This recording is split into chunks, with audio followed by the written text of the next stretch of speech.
स्वागत है। आज हम भारतीय राष्ट्रीय आंदोलन के कुछ बहुत खास पहलुओं पर बात कर रहे हैं, खासकर वो जो बिहार से जुड़े हैं। जी। हमारे पास जो जानकारी है उससे कोशिश करेंगे कि कुछ अहम बातें, कुछ तथ्य निकालें जो शायद परीक्षाओं की तैयारी में भी मदद करें। बिल्कुल। तो चलें देखते हैं क्या कुछ मिलता है। बिल्कुल, कोशिश यही रहेगी कि इन जटिल घटनाओं को और उनमें बिहार की जो भूमिका थी उसे साफ तरीके से समझें। तो शुरुआत करते हैं सविनय अवज्ञा आंदोलन से। 1930 वाला पता चलता है कि बिहार में लोगों ने चौकीदारी कर वो टैक्स देने से मना कर दिया था।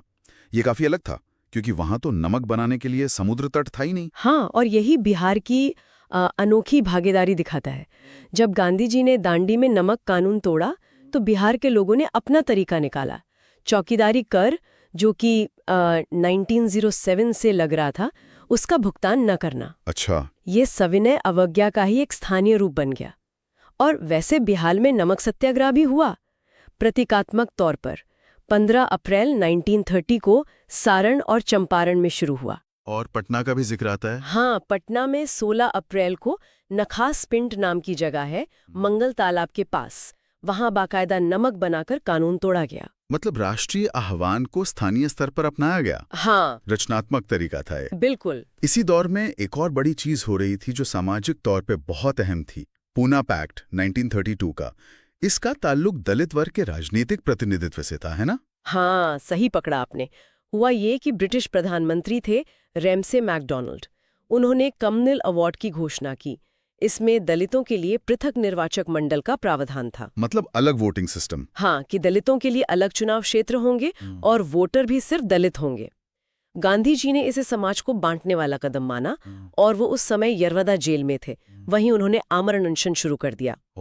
और तब हुआ वो समझौता गांधी जी और डॉक्टर अंबेडकर के बीच। जी, 24 सितंबर 1932 को पूना पैक्ट। डॉक्टर अंबेडकर दलित वर्ग की तरफ से थे। समझौते में पृथक निर्वाचक मंडल की मांग छोड़ दी गई और बदले में प्रांतीय विधानमंडलों में जो आरक्षित सीटें थीं दलितों के लिए, वो 71 से बढ़ाकर 147 कर दी गईं। हाँ। और केंद्रीय विधानमंडल में भी 18% सीटें आरक्षित हुईं। तो ये एक बड़ा कदम था सामाजिक न्याय की तरफ भी। निश्चित रूप से। और गांधी जी ने बाद में अखिल भारतीय अस्पृश्यता विरोधी लीग भी बनाई, जो बाद में हरिजन सेवक संघ कहलाया। अच्छा, अब अगर कांग्रेस की बात करें, स्थापना तो 1885 में हुई, लॉर्ड डफरिन के टाइम।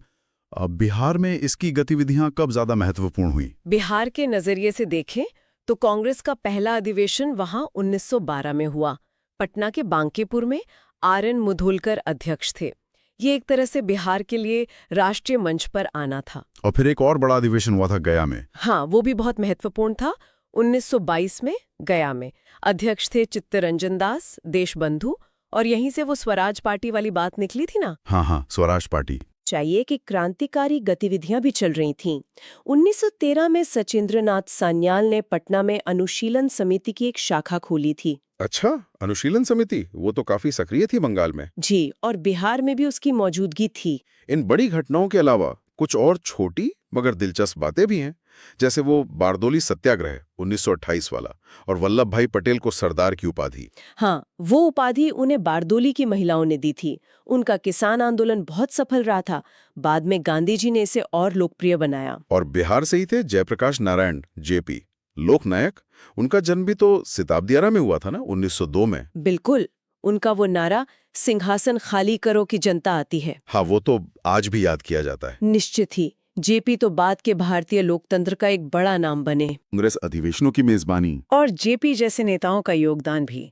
साथ ही पूना पैक्ट जैसी घटनाओं से ये भी साफ है कि आज़ादी की लड़ाई सिर्फ राजनीतिक नहीं थी।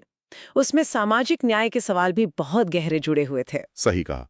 बिहार की कहानी उस बड़ी लड़ाई का एक अहम धागा है। आज की इस बातचीत से एक विचार मन में आता है जिस पर शायद और सोचा जा सकता है।